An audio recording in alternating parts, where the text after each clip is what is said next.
Hello everybody and welcome to the Sideline Eye podcast. We're live in Kiss Cafe in Crossmaglen and we're looking ahead to the 4 Armagh Senior Championship quarter-finals taking place this weekend. I'm delighted to be joined by 3 All-Ireland Club winners and they're going to help me look ahead to all 4 games. I have Paul Hearty, Johnny Murtagh and Barry McConville with me. And Paul, just to start on the championship to date, we have a fairly open championship, I think, and heading into the knockout stages now, 8 teams left. This is where we're all looking forward to. This is where the proper championship kicks off. Yeah, it certainly is. I suppose when you have some of the group stages of the championship, you have a probably chance to, you can lose a game and afford to come back in and hope to finish second by winning your second 2 games, which I suppose Cross did. They lost the first game against Gale but won the second 2, so they managed to finish in top 2 and get into the qualifier, into the knockout stage, and that's where you want to be. That's where the real sort of championship football starts, and I think that's all the people's looking forward to. And it's squeaky bum time now. There's no back door. It's all or nothing now.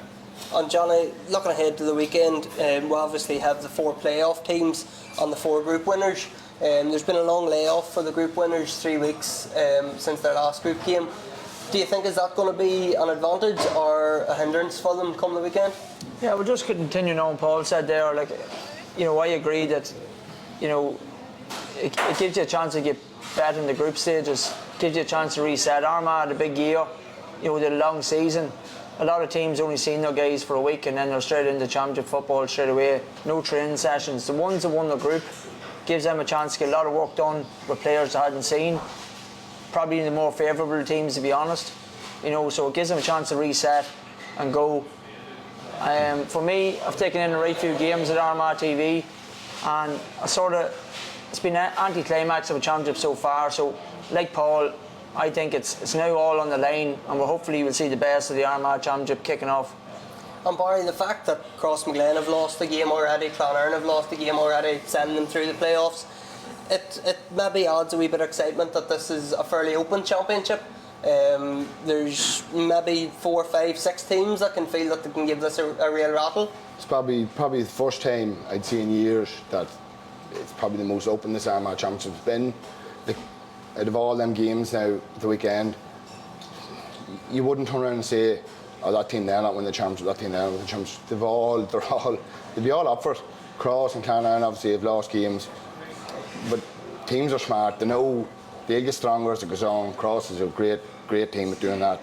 Clonard's the same, big squad of players. But yeah, it's the most open championship it's been. There's no real fear of anyone. They're all teams now, all set up. They're all disciplined. They all know what they're doing. They're all well drilled. Everyone's drilled the same now. So they'll all fancy themselves. And we have, as I mentioned, 4 quarter-finals we're going to go through. Each of them as they're going to be played. So to start with, Gale against Cleavey.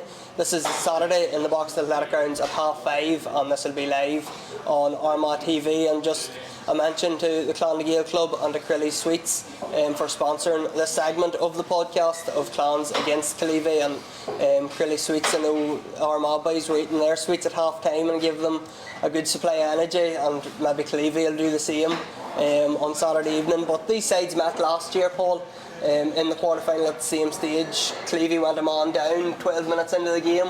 Clans had the breeze at their backs. They went 7-0 up at half-time, got a goal at the start of the second half, and the game was sort of dead. And I suppose Cleavey, just with the weather conditions and everything, didn't maybe really have a chance. But the way they've been playing now, they've serious momentum. Obviously Clans are the same, haven't topped their group, but Steve McDonald coming in, taking over Cleavey, it has certainly given them a big boost. Yeah, I suppose you can be nothing but impressed by the way Stevie has probably come in. We don't know what happened with the previous management and their first game, and Cullyhanna beat them well.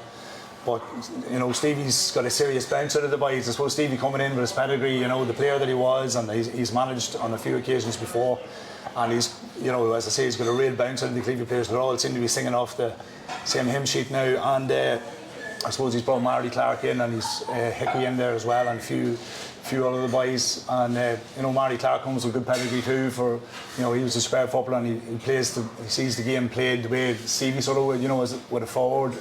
So he's got a serious buy-in from all the boys now, and they seem to be a force to be reckoned with. also with Clonagale, like you've seen them how pumped up Clans were against Cross in that televised game, you know, down in David Park, and they were very impressive. You know, Soupy and McParland and all to the fore, and you know they played very well, which bodes really well. This game can be, you know, sort of, I know they're saying Cross and Cullyhanna a clinker with being a local derby, but you know this could be the second best game on the weekend. But you know how close these two teams could be, and you know Cian O'Hanlon coming back, and Shane McGill has been in superb form and goals for Killeavy, kicking a few points and you know making a couple of really good saves and keeping them in the game. So, you know, with that Cian O'Hanlon bounce effect along with Stephen McConnell with Killeavy, this could be a real clinker of a game too, so really looking forward to that one. And just on Stevie, obviously you shared a changing room with him for years, Paul.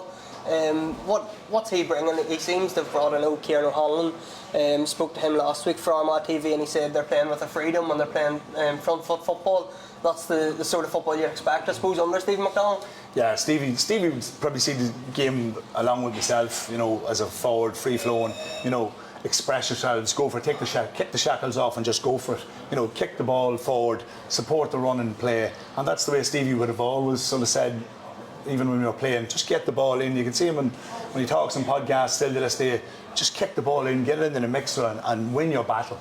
You know, that's the way he's addressed the Killeavy boys since he came in as well. And what's a lot to be said for winning your own battle, win your own ball, give it to the supporting player and shoot, lads, have a go. When you get into that shooting area, have a go. And they've bought into it, they've played really well so far, and I can't see them changing for them, and they'll go with the same address way, and that's where Stevie will play this game for the rest of the championship. And Barry, you would have seen them probably in that first round against Cullyhanna where I think there was 14 points in it in the end, and I think that was a surprise to everybody, the margin of victory that night. But they've turned things around dramatically, as we've said. So I suppose Killeavy, there's a lot of momentum behind them at the minute, and while we're speaking about the group stage winners having 3 weeks off, Killeavy have been out the last 3 weeks and it has done them no harm. Their momentum's carrying them through and their confidence is high. Definitely, yeah. Like, I seen them again, everybody's in Cullyhanna, and everybody's give them a good licking, like. And I know Killeavy were missing a few players, only a couple of boys after coming back from America, a couple of good players that they have, and I got rid of their manager then obviously, and Stephen come in and he's obviously hit the reset button. They've got him behind him, which they're going to respect him, like, and that's a massive thing. And they've kicked on. They were impressive again the bridge, and then obviously they beat Graham more well, like. That's the reality. They beat them 7 points. That's a big win. So Killeavy will be hard to beat. Like Killeavy's a good pick of players there. Like, I'm actually surprised that they haven't kicked on better than they have. You know, Killeavy should be competing here at a high level all the time. So maybe this could be the kick on for them. You know, so only time will tell. And Johnny, we've spent a bit talking about Killeavy Clowns, obviously. Reached the county final last year and lost to Cross. They got that one back in the first round of the championship. They've beat Cross, went on top the group. Their confidence is going to be sky high. Now that game against Cross, probably it meant more to Clonagale than it did to Cross the first round of the championship, but they're coming in good form and they want to go one step further than last year. Yeah, no, absolutely. And look, there's no doubt about it. They caught Cross a wee bit cold, you know, and going down there to Clonagale is never easy going down there, especially, and there's an axe to grind after the county final as well. And you know, they wanted to show that, you know, we still have a bit about us, you know, and they did, and probably should have kicked on, to be honest. I thought, you know, should have kicked on with 10 or 12 points in it. You know, we were way below par, but Clans is dangerous. They've dangerous players. I really like Henderson on 11. You know, he'll put himself about, he'll set up the play. Stephen will make runs from deep. He'll cause you a lot of bother. You know, and they've loads of players. Like a player we seen last year that really took the championship by storm, young Callum O'Neill. You know, he's going to kick on again. You know, went a wee bit quiet in some games. That happens with a young player. Next thing you'll see him erupt. Could be the weekend. You know, and they're not shabby in any department because they've got a wee bit of experience. They've got the experience of a county final. You know, and I actually think this game is going to be a humdinger. Just like Paul said, I think this could be one of the games of the weekend.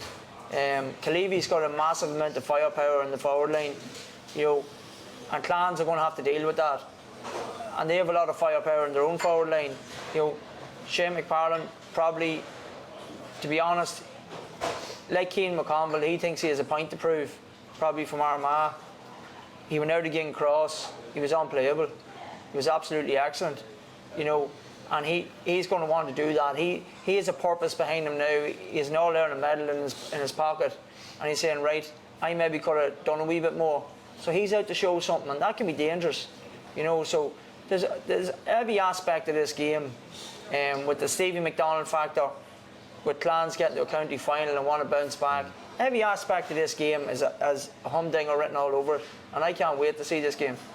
I hope you're right, and we'll get the weekend off to a good start. Just before we move on, boys, I'll get a prediction off you. Paul, who do you see coming out on top there? I wouldn't put out a draw, to be honest. And maybe Clans just to shade it after maybe a bit of extra time. Extra time, possibly. Yeah. Johnny?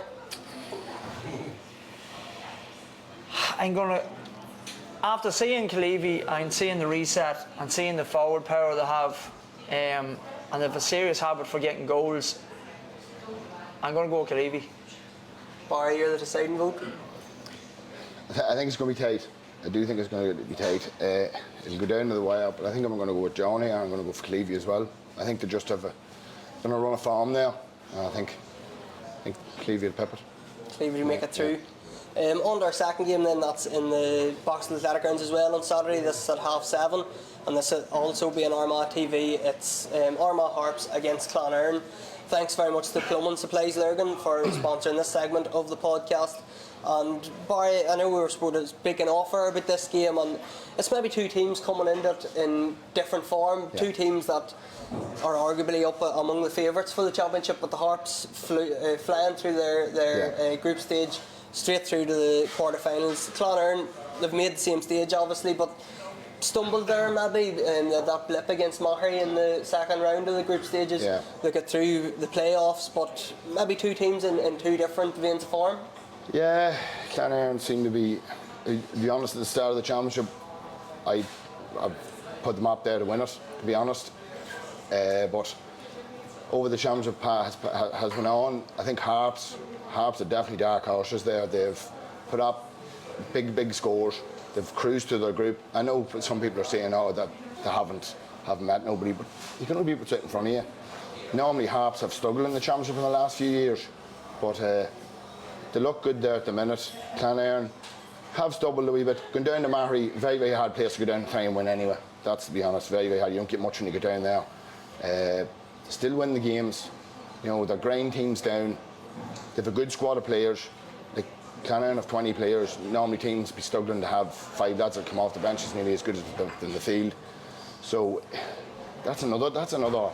So it's going to be a great game. Like you could have an eventual winner coming out of that game there. Like that too, it's going to be tight. Like very tight. How big of an impact does that have, Paul, having as strong a bench as Barry's talking about? I know in the playoff game against Ballymacnabb, Shea Heffron didn't play, and neither did Conor Turbot, and John McGee didn't play either. So if them boys are fit, it pushes 3 starters into the subs bench, and it improves the subs bench as well. So probably looking at the 2 benches, Clonairon probably hold the aces in that department. But when it comes to this stage of the championship, how important is that? Yeah, like you're talking about impact subs coming off the bench. We've seen how important it is for the Dubs on their 6 in a row, and we've seen how important it was for Armagh, even when they had Oshin coming on, Aidan Nugent coming on, and Jason Duffy and Ross McQuillan, all the Pollyanna boys, by the way.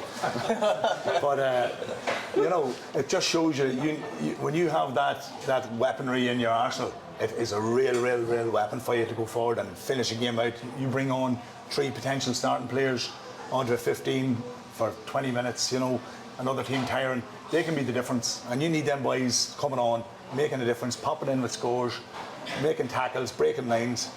And you have the likes of that with Clonairon, as you mentioned, the 3 boys there who come in, Turbo and that there. And you have the likes of Barry McConville, the potential player of the year that was we heard this morning with the nominees out. He's having a fantastic year, and he can shoot forward and score. He seems to have an engine on like a Rolls Royce and go forever. So the 2 teams seem to have that sort of thing going on, where they have equal measure lads coming on who are as good as the boys in the field, and that is a really dangerous thing to have in any team for the last 10 minutes, and that's when games are won. And Johnny, Barry sort of touched on it there, just about the Harps maybe in the last few years haven't got over the quarter-final stage. They actually haven't reached the semi-final since 2017 when they won the championship. So that's probably a long period for the Harps that they haven't been competing at the latter end of the championship.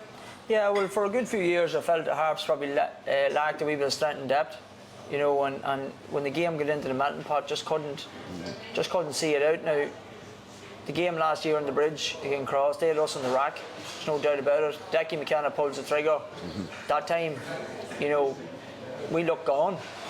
We definitely looked gone, and we salvaged a draw, and we actually had to bring Aaron back on second half just to steady the ship as such, and to get over the line. And like, probably something we didn't mention to the boys just yet is Pascal Canavan. Yeah. Pascal's a very shrewd operator. You know, I came up again in Monaghan, he was with True, got them to a county final. He knows what he's about, and they like him down there. He's getting a good note out of them, but you know, all that said and done, that doesn't get it done. You know, and they're coming up, as Barry says, before a ball was kicked, Clonairon was in the conversation. You know, the manager win a county title a couple of years ago. You know, well, 4 years ago, whatever it was. They know what it takes to get over the line. You know, the players, as we touched on as well, had an amazing season with Armagh. You know, McCambridge, absolutely amazing season. Confidence he's going to bring if he's fully fit. Turbo as well if he's fully fit. Turbo is extremely accurate. One of the most accurate players in the Armagh squad is Turbo. You know, so I just don't see anything but a Clonairon win here. To be honest, I think the cream's going to come to the top when it's needed, and I think the same problems are going to happen, Harps, as the boys touched on. The same problems are going to happen just when they get into the melting pot, just when that game gets going.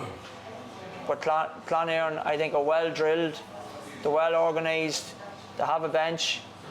You know, Heffern come back. Joe McElroy has had a great season for Armagh. One of the real love stories, let's say, of Armagh football. The way he's progressed, he's turned into an amazing footballer. There's only so much he can do, and they're going to pin him down, I suspect. And I fancy Clonairon to kick on. Paul, I wanted to ask you about Joe McElroy, because he's probably been maybe one of the few Armagh players that has come back in and flying form for his club, because I know the likes of the Clonairon boys coming back just with the wee niggles and injuries, but Joe McElroy has come back. He's arguably been the player of the championship so far. Clonairon maybe going to put a Barry McCambridge in the middle of the field to pick him up. Maybe Tiernan Kelly will go and pick him up, but Joe McElroy is going to have a massive influence for the Harps if they're going to get over the line. Yeah, certainly he's come back, as you say, from, I suppose, Joey the Block McElroy, we'll call him, will we? Only for him. We mightn't be celebrating All Ireland, but yeah, he's been hugely influential for Harps, and has been for many years. Like, even back, we played him in the final, I think, in 2015. He was the captain of the Harps back then, so he's been a real, you know, Trojan horse for the Harps over the years, and you know, he's gone on to start for Armagh and play very, very well, and he's, as you say, continue that in the club.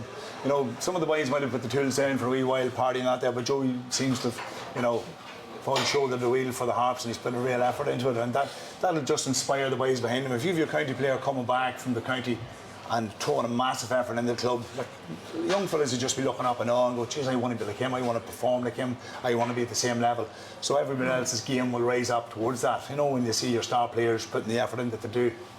So Joe will have a massive bearing on it, albeit he may be tagged by, you know, Barry McCambridge or Tiernan, so he'll have his hands full in that respect. But in that thing, they'll have to think about him, and they mightn't have to dull their game of their forward game, you know, going forward. Barry likes to go forward as well, Tiernan Kelly can go forward. So it'll be interesting to see who does pick him up. That'll be another key battle on the thing. But they might change it, as you say. They might have Barry on him at one stage, maybe Tiernan, so give each other a break, and then probably get the hits on and Joe and slow him down there. But that'll be an interesting battle, and that will determine probably where the tie will probably finish up. And Barry, go to you for predictions. Who do you see coming out here? I'd love to see the Harps kick on. I'd love to see it. It'd be just something different, something refreshing, I suppose. They put up big scores, but they come back. But Clonairon know how to win. Clonairon have a great squad of players.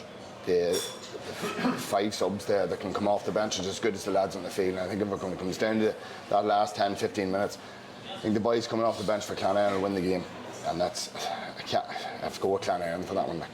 Johnny, you're the same, you think, Clonard? Yeah, Clonard. Paul? Clonard, yeah, I seen them again cross early in the year, and I thought they were really, really impressive. I know the wheels haven't come off now, but they had a couple of, shady results, obviously, since. But I think with the boys coming back in, getting a bit of more cohesion together, I think that they'll win by a few points on Saturday. On to Sunday's action then, with Madden and Mullabone. It's in the Box Hill Athletic Grounds as well at 4 p.m. And thanks very much to Armagh Goalposts and SAF Building and Civil Engineering for sponsoring this segment of the podcast. Johnny, I suppose just start with Mullabone here. They didn't get out of the group last year.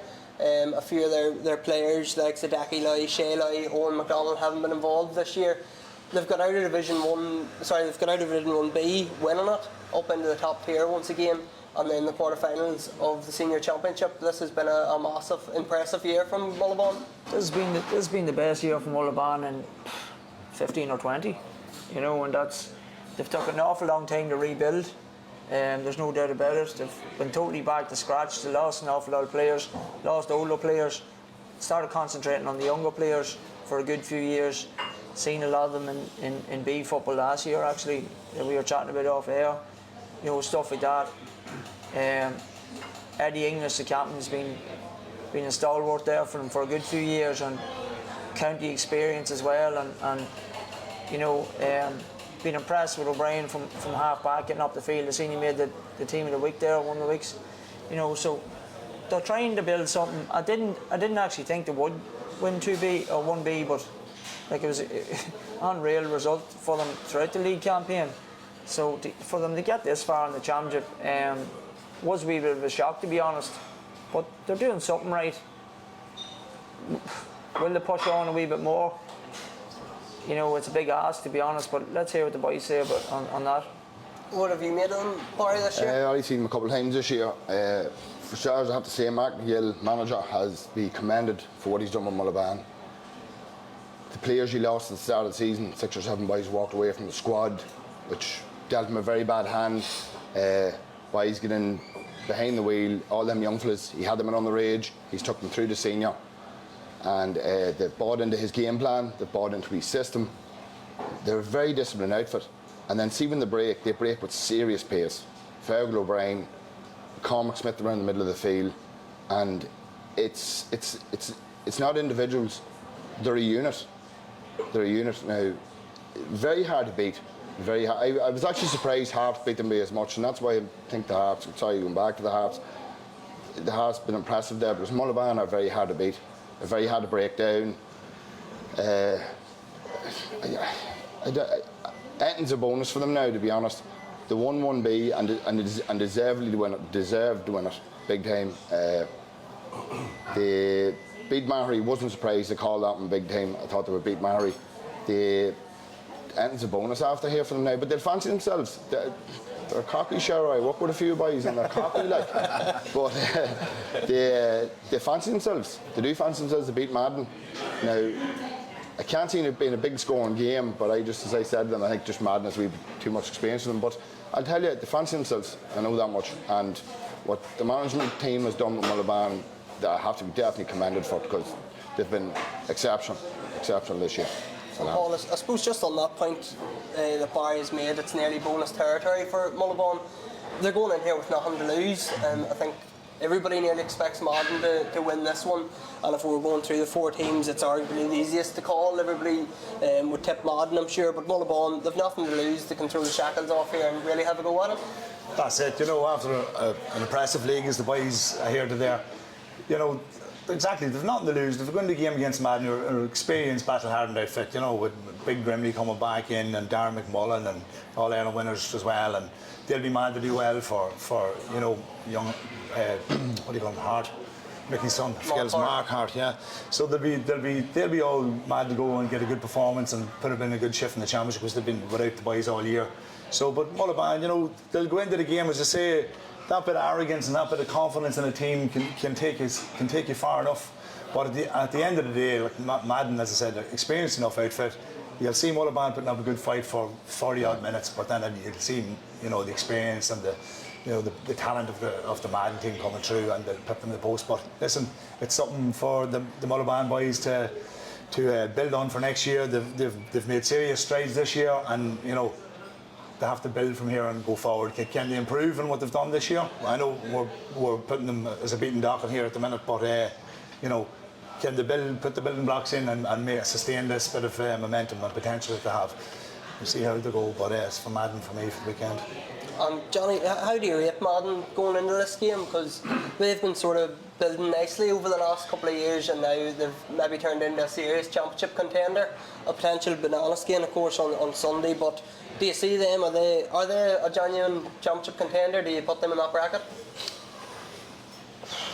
They're a team that would have frustrated me the last few years, to be honest. They're a team that had the favourite tag a couple of times. I think they turned yous over and yous turned them over and different stuff. Yous had great battles with them. You seem to have a serious rivalry with the Nab and Madden, and it's been funny results there. To be honest, I think they lacked a bit of steel, and it's something that Heart's going to bring to the table. The dark arts or whatever you want to call it. I'm not saying Madden has that. What I'm saying is he will bring steel to the table. Now Mullaban's definitely not going to be lacking in that department, and never were. So it is going to be interesting. But I do agree with the lads. I agree with Paul that I think when it comes down to nitty-gritty down the stretch. But we are still going to learn more about Madden this year. We're going to learn more on the heart of what exactly really they are. And for me, if they can get a bit of steel about them, they're very impressive. Joe Sheridan's impressive. Joe Conor Grimley, unbelievable player on his day. Kick points from everywhere, 8, 9, 10 points, 12 points. This is the figures he comes off the field with. Do you know what I mean? So, Niall, unbelievable season with Armagh, got himself back from, the injuries that man had, and how he got himself back, and how he even got himself into the performance and the conditioning that he's in. Unbelievable man. So Darren McMullen, another man, like I said, with a couple of players earlier, maybe has a bit of a point to prove. Started that league final for Armagh, things just didn't go his way, had the shots. One end of the post was only the difference, and he could have come off with 3 or 4 points. Do you know what I mean? So he has a wee point to prove there as well. They do have a lot of talent. They're a close-knit outfit. They have a purpose to play for. And I think, Sean, if they can put a wee bit of steel in them, which Hart might, they could be contenders. But I think we're going to need to see what they do the weekend. And Barry, would you have picked up Niall Grimley much in your battles against Madden? He did.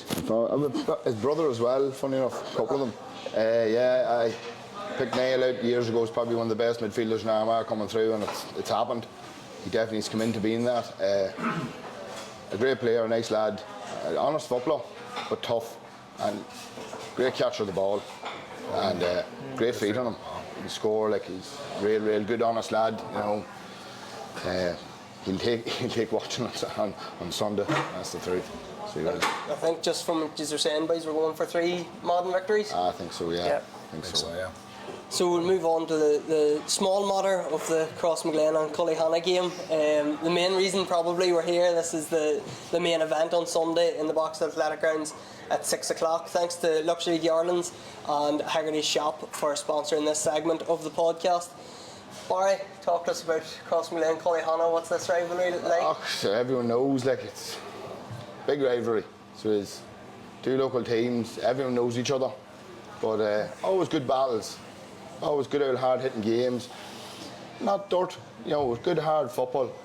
2 good teams, good forwards. Just hard to beat, This is why you train all year. This is why you play football. This is what it's all about. And if you're not at yourself, the athletic grounds is a very, very lonely place when you're not at yourself. Believe me, but it's going to be a good one, I'd say.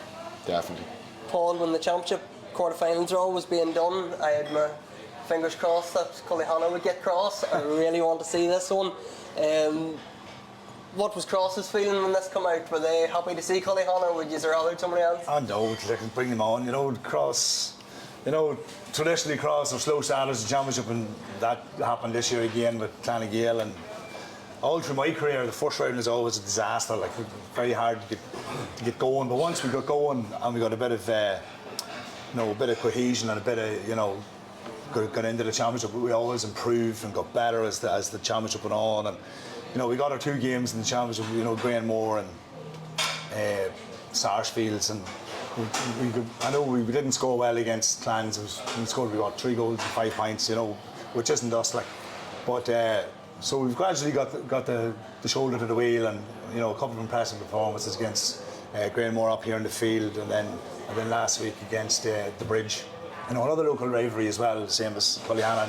Probably a bigger rivalry with the Bridge, traditionally through the years with the Bridge. But we've played Cullyhanna on numerous occasions over the last few years, and it's always been ding-dong battles. Always been great games. And this Sunday, looking forward. As you said, it doesn't matter who you get. It's the quarter-final championship. It's knockout. You have to beat what's put in front of you. And Cross will have no fear of Cullyhanna, and probably Cullyhanna no fear of Cross. But really looking forward to it. I think I think we're going to improve again. I think we've a hell of a lot of firepower up there. Who do you put on Oshin? Who do you put on Rain? Who do you put on Kane? You've them 3 guys to mark out of the game. So then you have 3 other players to put on, possibly Ronan Fitzy. You have Pierce Blessing. You have other guys in the Oren Cairns and picking up with scores there. So, Cullyhanna will have to be really at the races that day. The county players might cancel themselves out maybe on the day, just for talk's sake, but then it's the backup. I think the backup team will have to have a really important say in this. The backup guys from Cullyhanna and the backup boys from Cross, who aren't the county players. So we'll have to see them throwing the shoulder to the wheel and really going at it. And I think they could probably come out with the heroes of the day on Sunday evening. And Paul touched on it, Johnny, and I know I was speaking to you after the Silver Bridge game, and I told you that this was the draw I wanted anyway. But the fact that Paul said it, Cross don't fear Cullyhanna, and I don't think Cullyhanna will fear Cross. Now we'll get on to maybe a few injury concerns in Cullyhanna and that, but the fact that they don't fear each other, that only bodes well for a big game here. Yeah, it does. And my other cousin here mentioned the cocky shower, but yeah, it does. And do you know what? There's two things to this, right? There's the one that this is a game that Cross needs to get going in the championship, to get help Cross win a championship. And then there's the other one that I said to you on the field and Letterkenny grounds after the last game, that it was the one I didn't want. I say it's right. If we can get over the next one to see a better performance, then I'd be more comfortable in myself going to face Cullyhanna, to be honest, because of all the factors the boys mentioned, the local derbies, everything it's going to bring to the table.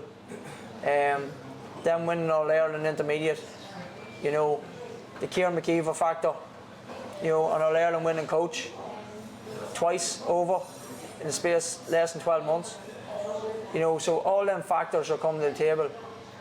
And the big one for me, and Paul's amazingly experienced, but I guarantee you, he can't tell me the way we're going to set up the weekend, and I certainly don't know what way we're going to set up the weekend.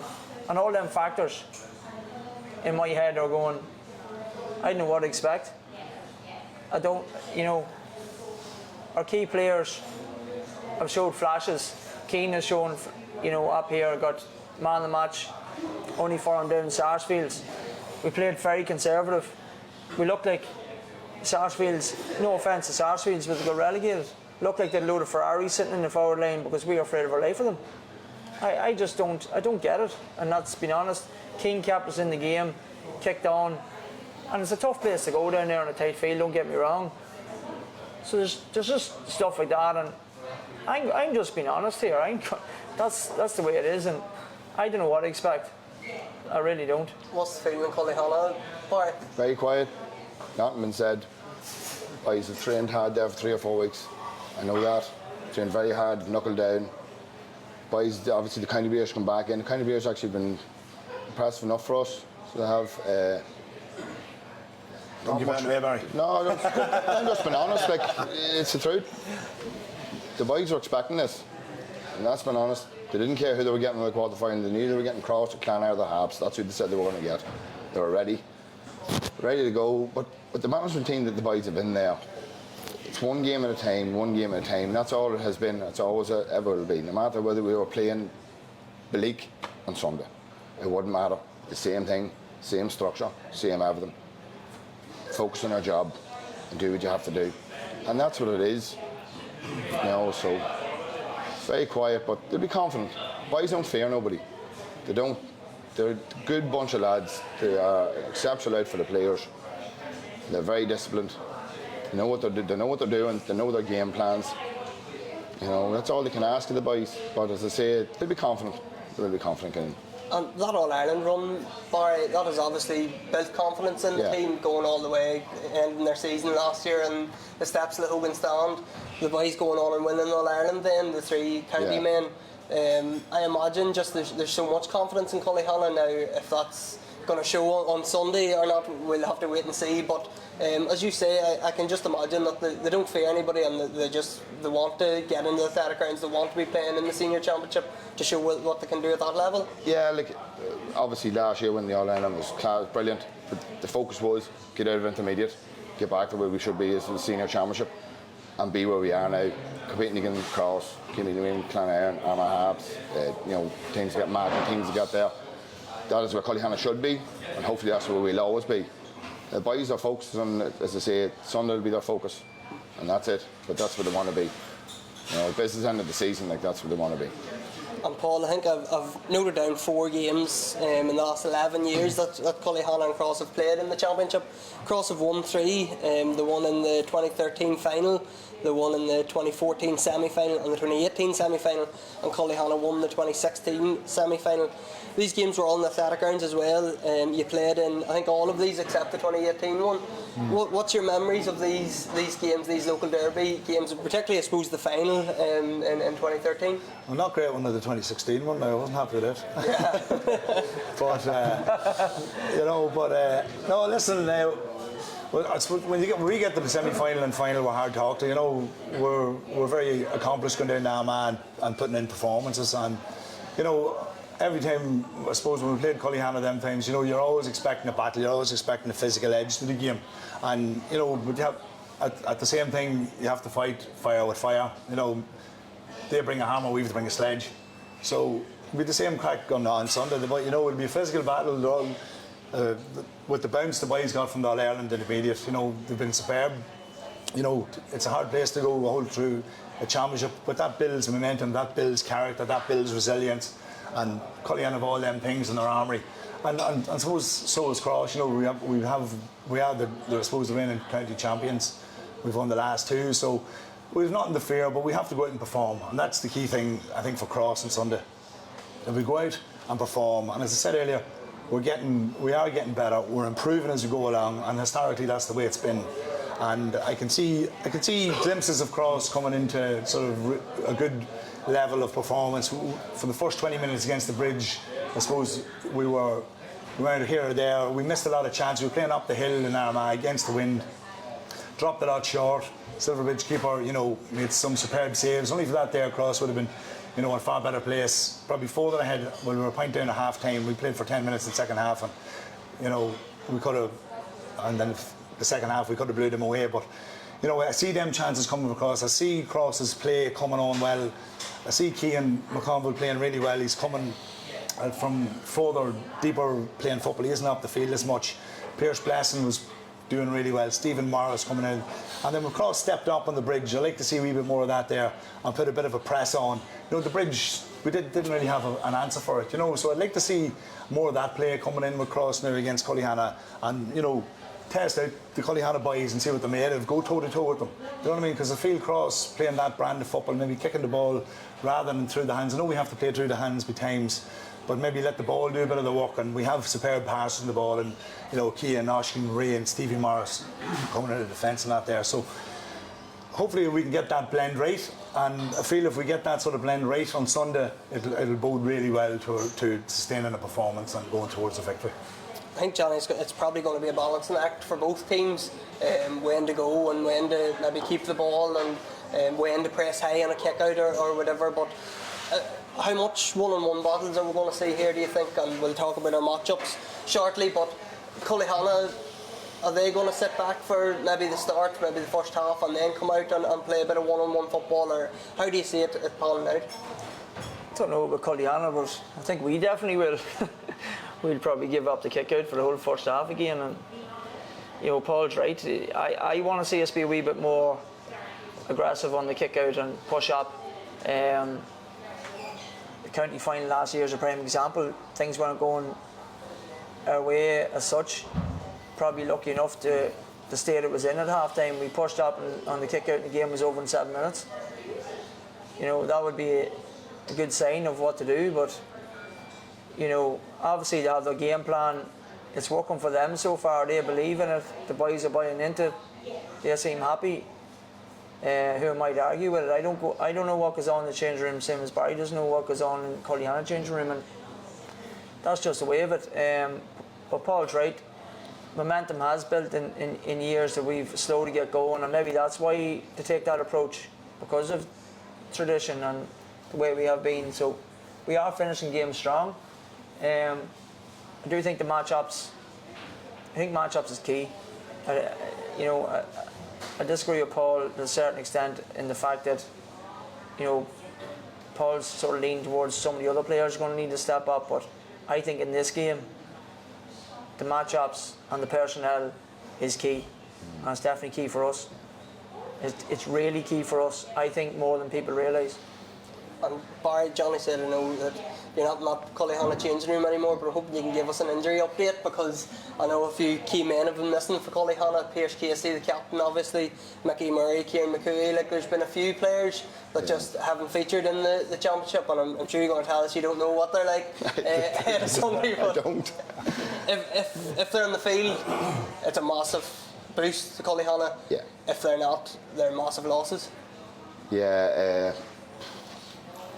Them boys that are needed, like they're big players. They're senior players, like you'd have, but they're all senior players, obviously. But they're senior members of the team, especially Kieran McCooey. Like, Kieran McCooey's an exceptional footballer. Like, and if you hadn't won with Australia when he did, Kieran McCooey definitely would have been in the county, no question with that. Mickey Murray, obviously, massive player for the club as well, and Pierce is, like everyone knows, big man around the middle of the field. Like, there's not many can compete with him. So, for our sake, I hope they're on the field. That's been honest.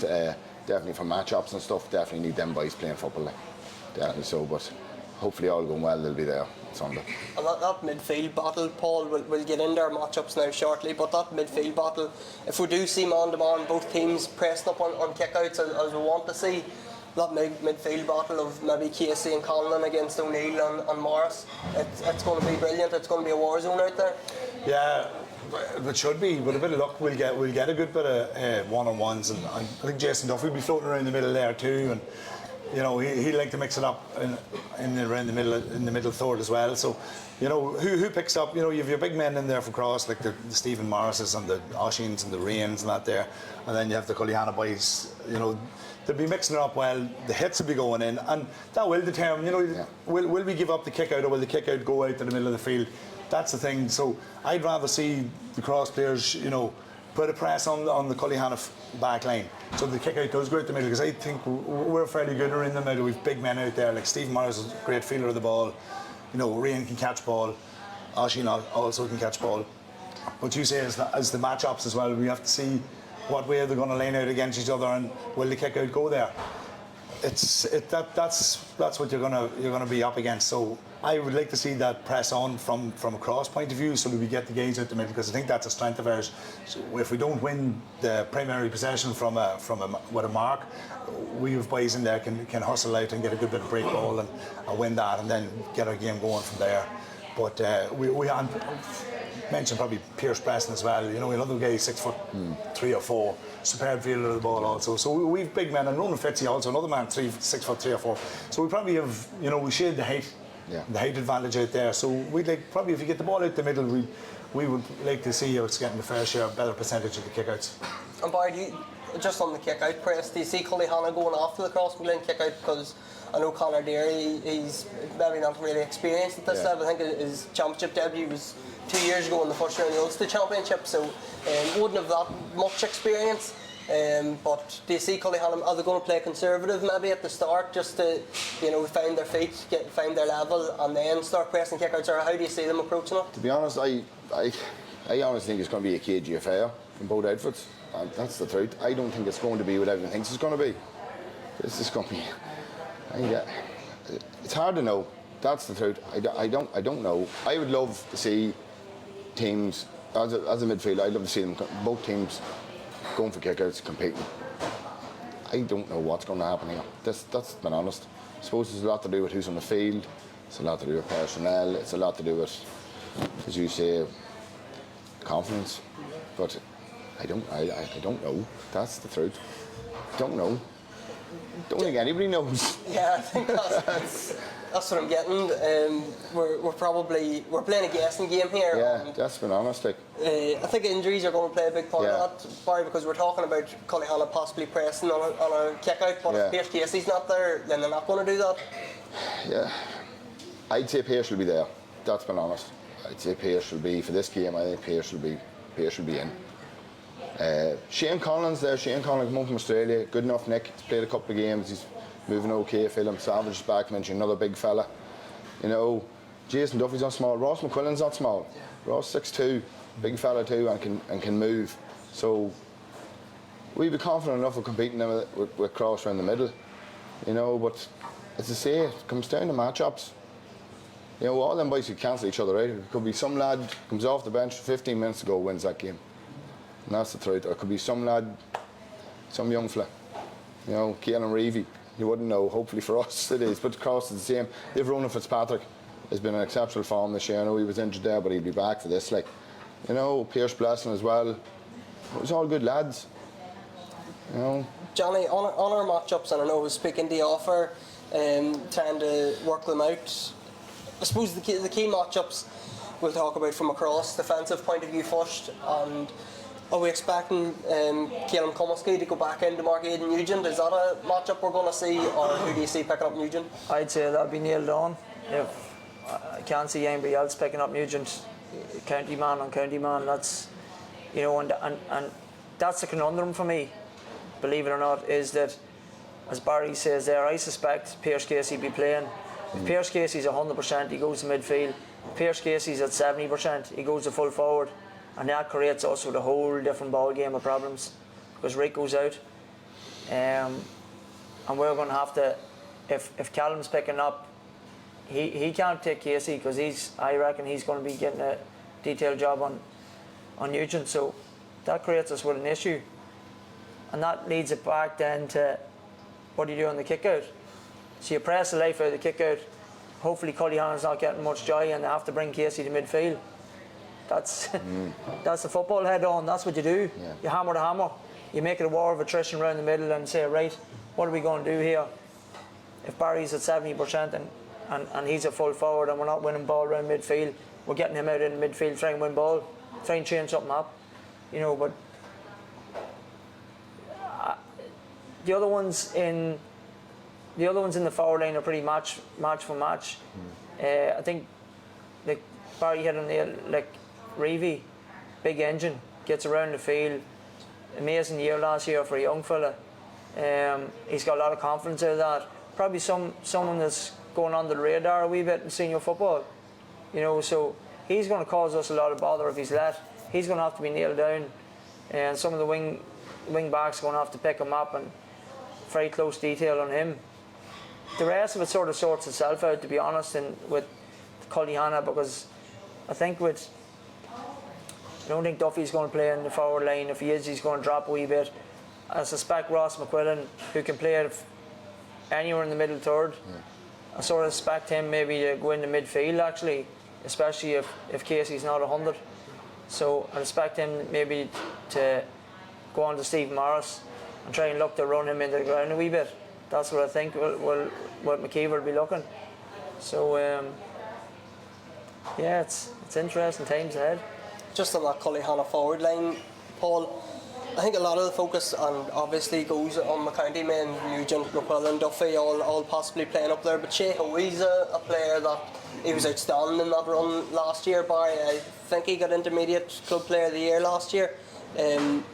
I suppose a lot of the focus does be on the county men, but you have a player like that, or Kieran Reeve, that can step up and, you know, the Cullihan of a forward line that everybody nearly needs watched. Yeah, like as I was saying, the county players will need watch, and we'll need to get their matchups right on them boys. But then it's a supporting cast, you know, as we were saying earlier, in most teams, if the county players are cancelling each other, it's the supporting cast that has to step up and really, and the Shea who he done and in the intermediate championship last year, and as you say, named player of the year. The tension, you put your best marker on Aidan, maybe your second best marker on Ross, and then Shea who he gets the third best lad, so he can make hay on that there, you know. So that could be the case with him. He could have a field day if the other boys is going hammer and tongue over somewhere else, and he's taken off him a wee bit, so he's going in under the radar. So that's what we have to keep an eye on as well. But I suppose when you flop it as well, it's the same across. Who do you pin on Keane? Who do you pin on Ryan? Who do you pin on Owen Kearns? Who do you pin on Pierce Blessing? So, you know, you have all these permutations which will have to be ironed out over the probably, as Barry said, we'll have a bit of shadow boxing for the first 20 minutes to see what's going on. Probably cagey enough, but that'll iron itself out, and the change will be made. If sometimes someone will get a better run, and someone that might have to make a change on the certain players, and see how that goes. So there'll be a lot of shadow boxing for the first 20 odd minutes, but then the game will probably take on a different pattern, probably last 10 minutes and into the second half. You know. Barry, who does Cullihan put on Ryan O'Neill? Do you think is it going to be a Sean Connell, a Sean O'Gorwin, or who do you see following him? I honestly put Jason Duffy on him. Jason the engine from. I think Jason be the man from, to be honest. They cancel each other out. To be honest, you don't mind if Ryan O'Neill's cancelled out of the game, because as you can see, Ryan could turn around and score 1-5 in 6 minutes. Just like that, you know what I mean? You mightn't do it for 20 and then you just do that. That's who personally I would put on him. Now, what the boys are going to do, they might have, Kieran McConville and Stephen Reid would know better than us, obviously. But yeah, I would definitely put Duffy on him. If Ryan sneaks into full forward, are you switching that, or are you leaving Duffy on him the whole time? Duffy can win the ball with anybody. I would put leave Duffy on him. And who does Sean Conlon go on then? Who do you see him picking up? Is Sean O'Gorwin maybe for Cian McConville? Probably, I'd say so. That's a match up there straight away. Yeah. Definitely. Listen, Ronan Fitzpatrick, 10-year-old Fitzpatrick's going to take watching. Exceptional footballer. That's another man that's going to cause bother there, you know. Definitely so. I think it's the same on both sides, Barry, isn't it? We're talking about the county men. We're talking about Tony Donnelly there as well. Yeah. Tony Donnelly, like one of the best marksmen you'll see. Kick a point from 50 yards, not a bother them. You know, so that's another man. Forward-wise, the two teams are competing very, very strongly. And in around the middle as well. Like, it's just whose defence can hold out, who's set up better. It's fine margins. That's what it's going to be. You need to be switched on for this game. That's the truth. It's fine margins.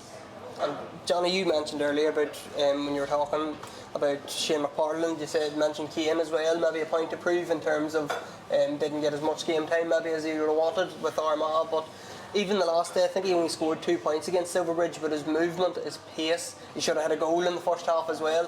He seems like a man that's in great form. He is in good form, and he looks dangerous. Very, very good at a reverse pass off a sideline, and it's something that the county boys are good. Like if Oisín's in around that area or Rain's around that area and the boys are playing the ball, Owen Kieran is very good. He knows exactly how to reverse pass off a sideline, and that's something that you see we're building on. But that's not happening on the opposite end of the field. When the county boys are involved, and I've seen it again Grahamore, they're involved on the left end of the field. Keane and them executed it excellently, score over the bar. On the other side of the field it broke down. You know, and that's only Grahamore. These things, it can't happen. Not when the game, in bigger games. You won't get away with that. You could get punished too hard. It's one thing Cullihan is very good, is going on the counter. They can get goals on the counter. We've seen it in the intermediate final last year in the Laird grounds. They have rapid speed up that field and goal when they're countering. So yes, Keane has been excellent, dangerous. Like I said earlier, kept us in the game down in Sarsfields. Amazing performance. But he's going to need a wee bit more help. You know, like Kieran McConville is like Sean O'Gorwin's going to pick him up, but he's going to have help. You know, if he's reversing off the sideline, McKeever's worked at a county level. He knows how to deal with that. They're going to have 2 defensive blocks sitting, bang, bang. Okay, that's happened. Let them reverse off the sideline. We'll set another trap somewhere else. You know, they'll be too cute for that. Yeah. You know, so it's going to take a wee bit more than that. I think part of what we're missing off Keane is that ball that drops into the full forward line. We don't have him coming off at 100 mile an hour. You know, we sort of move a wee bit further out. Whereas like a player like Gavin Komsky used to play full forward for Cross would have been ideal for Keane. So the ball popped in and he's coming off hard, you know, and then you're seeing 2 different elements of Keane from he's fit to give and go and tap it over the bar till he's coming off running off the shoulder. So elusive, he's serious skill and he's a serious turn of pace and he's very, very accurate. You know, we just need to find a way to get more out of him. And Barry, just before we wrap up, Johnny talked about Kieran McKeever there. Obviously, 2 All-Irelands in the space of 6 months or whatever on the sideline. Yeah. You obviously played with him as well. How, in terms of his coaching ability, I know he doesn't be with Cullyhanna all year, obviously, until Armagh's wrapped up, but when he does come back, just talk to us about how Kieran McKeever is as a coach on the field. By far the best coach I've ever been under. Inter-county coach, like he is, like he's one of the best coaches in Ireland. I'll stand by that. He will be very, very successful. There's no question. He already is. I would have no problems with Kieran McKeever. Kieran actually would be a very good manager as well. Very, very smart. Knows an awful lot about football. His life, that's his life. You know, exceptional man. He talks to you. Explains everything very, very well. Like everything's to a T. Very, very good. I'm telling you, unbelievable. I don't know how you can say it. Like there's no question in my mind. The way Armagh play, that's Kieran McKeever, and I'll argue with anybody that's going to tell me anything different. You can definitely see that the way Cullyhanna play is very similar in terms of their coach, the way they're coached. Paul, that wouldn't surprise you hearing that from Barry, that Kieran McKeever is such a good man on the coaching field. Yeah, listen, he's a great tenure under Kieran McGeeney, and you know he was a very fine player during his day, good defender, good teammate. You know what I mean? And he's back in there, and as Barry says, football's his life. He's just football on the brain the whole time, like, so it was no surprise. He just went straight into coaching when he finished, and excuse me, and he's been learning, you know, playing other geezer as well, another astute guy, and he's not afraid to go anywhere else and look for bits and pieces of information and scraps, and you know, bring that in. That culminates into a good sort of defensive and team plan, team ethic. So he's done all that. He's went around. He's been with Cocoon. He's went to different places and got bits and pieces, as I said, from everyone. He's brought that in with Armagh, and of course when he comes in with Cullyhanna now, he'll give them a pep on their step, but how to deal with players, and he'll obviously know all their county players very well and what they like to do, and he'll bring that in with the Cullyhanna set up to try to nullify that. So you can see that in what he's brought to Cullyhanna, and it has definitely improved them and brought them on, and he is a very good coach. But listen, that's the joys of Gaelic football. We get to go out and kind of hopes against that sort of thing, and you know, looking forward to it and bring it on. Johnny, how do you see it going? Just you remember you played for Cullyhanna. Just remember that. Under 10s doesn't count.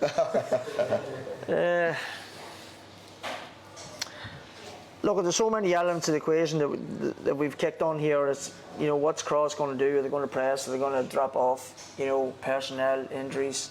Cross have been riddled with injuries. Hopefully get Chris Crowley back. It'll be interesting to see a wee bit of strength and depth. We probably don't. The worrying factor for me to call this game is that one key man that I think is Paul McKeown, and he's got no game time, and he'd be coming in cold. I think he'd be tailor-made for this game with the elements that Cullyhanna's going to throw at it. And the experience, like I talked about earlier, that the experience Aaron Kieran brought to the table against Harps in the Bridge last year, just getting his presence on the field. You know, McKeown's an All-Ireland winning an All-Ireland winning captain.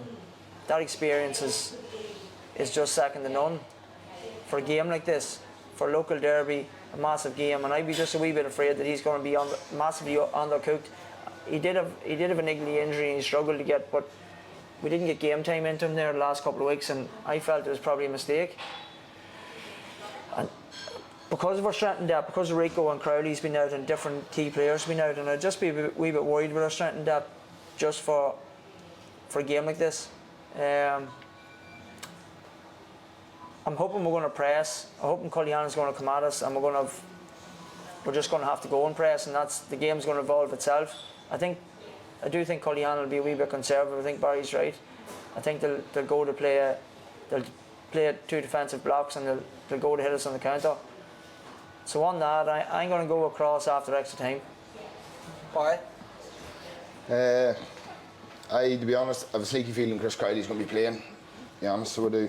I think I'm nearly sure he's going to be playing, to be honest. As I say, it's going to come down to matchups. It's going to come down to the last 15 minutes of that game. Cross finish games very strong, as you've seen last week. They do that, they traditionally do it anyway. It used to be where Cross would start at a million mile an hour and they could be 10 points up after 15 minutes and the game is over. That's changed a wee bit. They actually seem to be, even with being 5 or 6 points ahead of Cross, they're going to finish strong.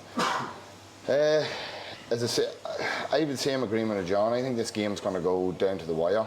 I think don't write off extra time. I hope to see our boys go at them because I know they can. We have the firepower up front to do that. Be expecting big games at Aid, Nugent and Ross, obviously, and Jason and that, but there's other players there as well in our forward line that could cause bother, like crosses as well. I think midfield's going to be a big battle as well. I'm going to call our boys after extra time, so I am. Paul, with 2 extra times, Cross win, Cullyhanna win, you going to see this as a landslide victory for somebody, or are you going to go with the 2 boys and it's going to be a tight one? To be honest, as I was saying earlier, I think Cross are improving, they're getting better.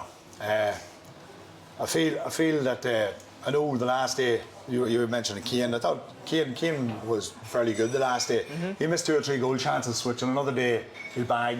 Young Aaron O'Neill, who was had a quiet championship after that, didn't start against Greenmore. He bagged the 2 goals the last day. Conor Daly's come in the goals. Micheál Murray unfortunately got into Conor's done very well, hasn't been a foot wrong. Alright, it was now a dodgy hay ball the last day, but that was just unfortunate. That can happen to anybody. That can happen, yeah. You put yourself in that position, little boy. And obviously Chris Crowley's out, Rico's out.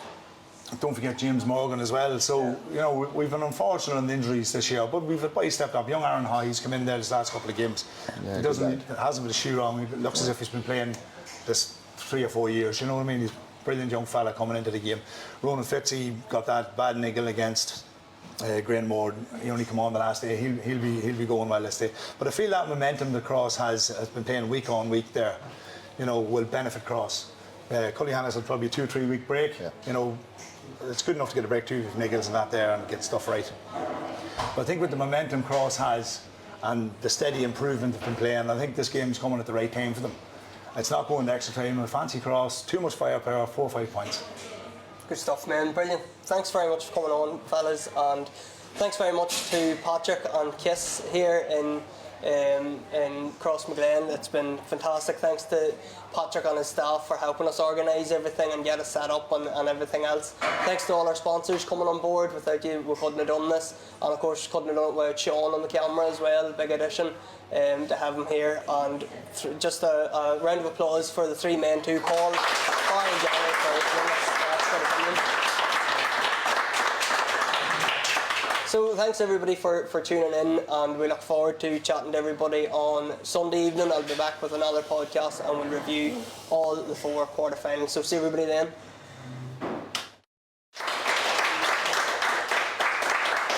Okay.